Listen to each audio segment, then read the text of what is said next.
आज सुनवाई हुई है और आज की सुनवाई में हम लोगों ने 2 प्रस्ताव दिया है। पहला तो जो रोस्टर में गलती हुआ उसको सुधारने की बात कही गई है। रोस्टर में गलती जो हुआ उस पर कहने का तात्पर्य ये है कि पहले बात की कैटेगरी के अंदर कैटेगरी रिजर्व हो गया है, जो कि हमारे संविधान या किसी भी कानून के अंदर गलत माना गया है। ये इसी जैसे उसको उदाहरण के तौर पे मैं समझाऊंगी कि जनरल के अंदर 1% ब्लाइंड को दिया गया है, एससी के अंदर 1% ब्लाइंड को दिया गया है, जो कि पूरी तरह से गलत है।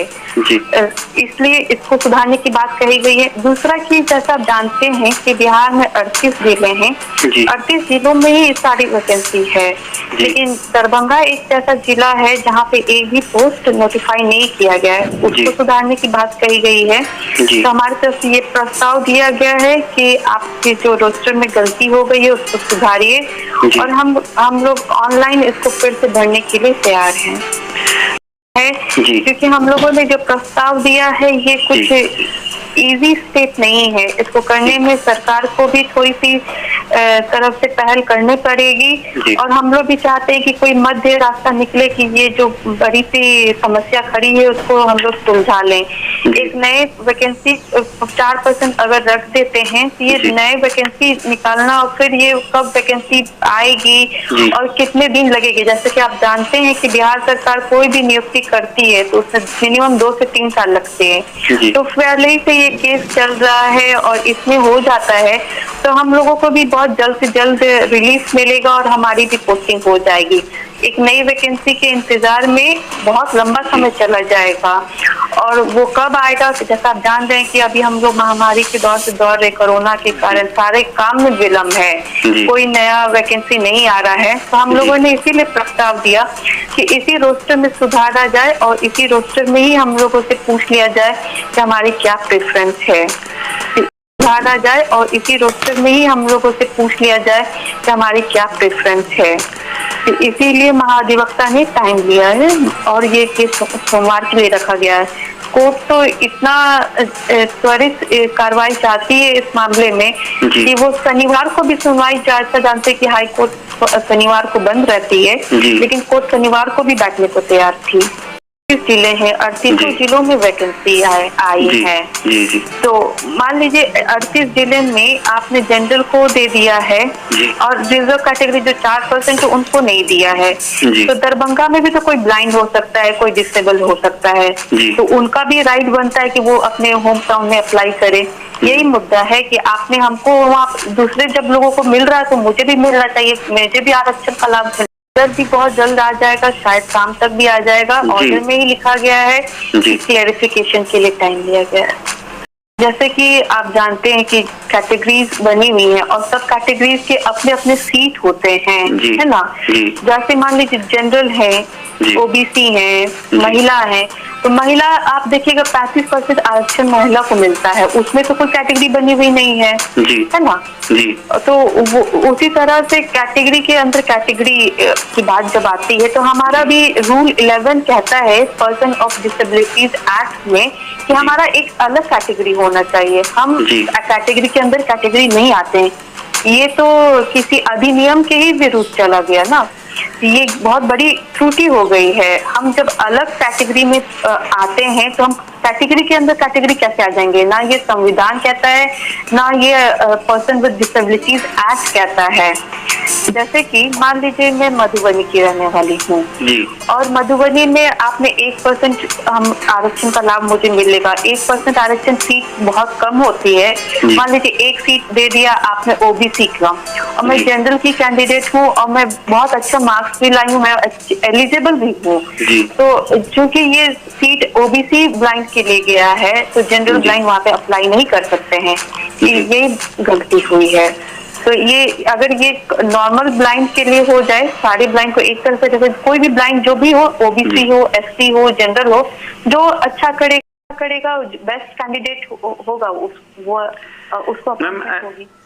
प्रार्थी है कि क्या करेगी वो अभी मंडे को पता चलेगा। कैटेगरी के ही स्टूडेंट से लिया जाएगा। मुद्दा बहुत नॉर्मल नहीं था, बहुत गंभीर मुद्दा है जिसमें सरकार विरोध कर रही थी। सरकार चाहती थी कि 4% सीट हमारे लिए आरक्षित रख के 96% का वैकेंसी को क्लियर कर जाए। लेकिन गलती यहाँ पे दिक्कत ये हो रही है कि 4% सीट आरक्षित आप कर देते हैं तो नया हमारे एडवर्टाइजमेंट कब आएगी, कब होगी, हमको कौन सा पंचायत मिलेगा? सारे सीट फुल हो जाएंगे तो हमारे लिए कुछ बचेगा भी कि नहीं बचेगा, कौन सा पंचायत मिलेगा? और जैसा कि आप जानते हैं कि बिहार सरकार कोई भी नियुक्ति करती है 2 से 3 साल लगाती है, तो हम तो पीछे रह जाएंगे। आप भी मेरे बात से सहमत करते होंगे। जी। तो इसीलिए हम लोगों ने कहा कि इसी में एक मध्य का रास्ता निकाला जाए कि आपका भी हो जाए और हमारा भी हो जाए। और हम फिर से, अगर आप जानते हैं कि कोई भी काम बिना रिट का होता नहीं, तो कितनी बार हाई कोर्ट हम लोग आएंगे। जी। और आपका भी हो जाए और हमारा भी हो जाए। और हम फिर से, अगर आप जानते हैं कि कोई भी काम बिना रिट का होता नहीं, तो कितनी बार हाई कोर्ट हम लोग आएंगे। जी। और अभी कोरोना का दौर है, ऐसे ही सारे काम में रोक लगी हुई है, कहीं कुछ हो नहीं रहा है। तो सरकार तो चाह रही थी कि 96% की हो जाए और 4% को आरक्षित एक जगह रख दिया जाए, लेकिन ये बिल्कुल गलत है। एक नया इसीलिए गलती तो सरकार तो ये तो सरकार को ही सुधार।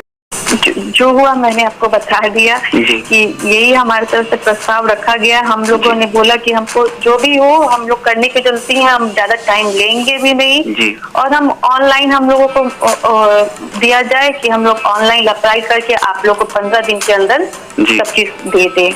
तो अब तो एग्जाम हो चुका है, बस मेरिट लिस्ट प्रिपेयर होना बाकी है, तो उसमें ज्यादा टाइम लगना नहीं चाहिए। तो ये तो सबसे अच्छा है कि आपका भी काम हो जाए और हमारा भी काम हो जाए। 15 दिन तो बहुत बड़ी दिन नहीं होती है, तो ऐसे देखते देखते चली जाएगी।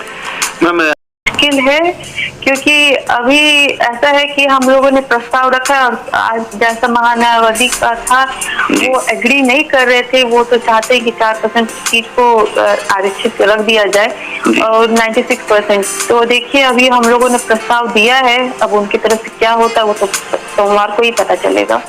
दोस्तों आप लोगों ने इस ऑडियो क्लिप के माध्यम से सुना, ये थे दोस्तों अधिवक्ता ब्लाइंड केस फेडरेशन की, ठीक है।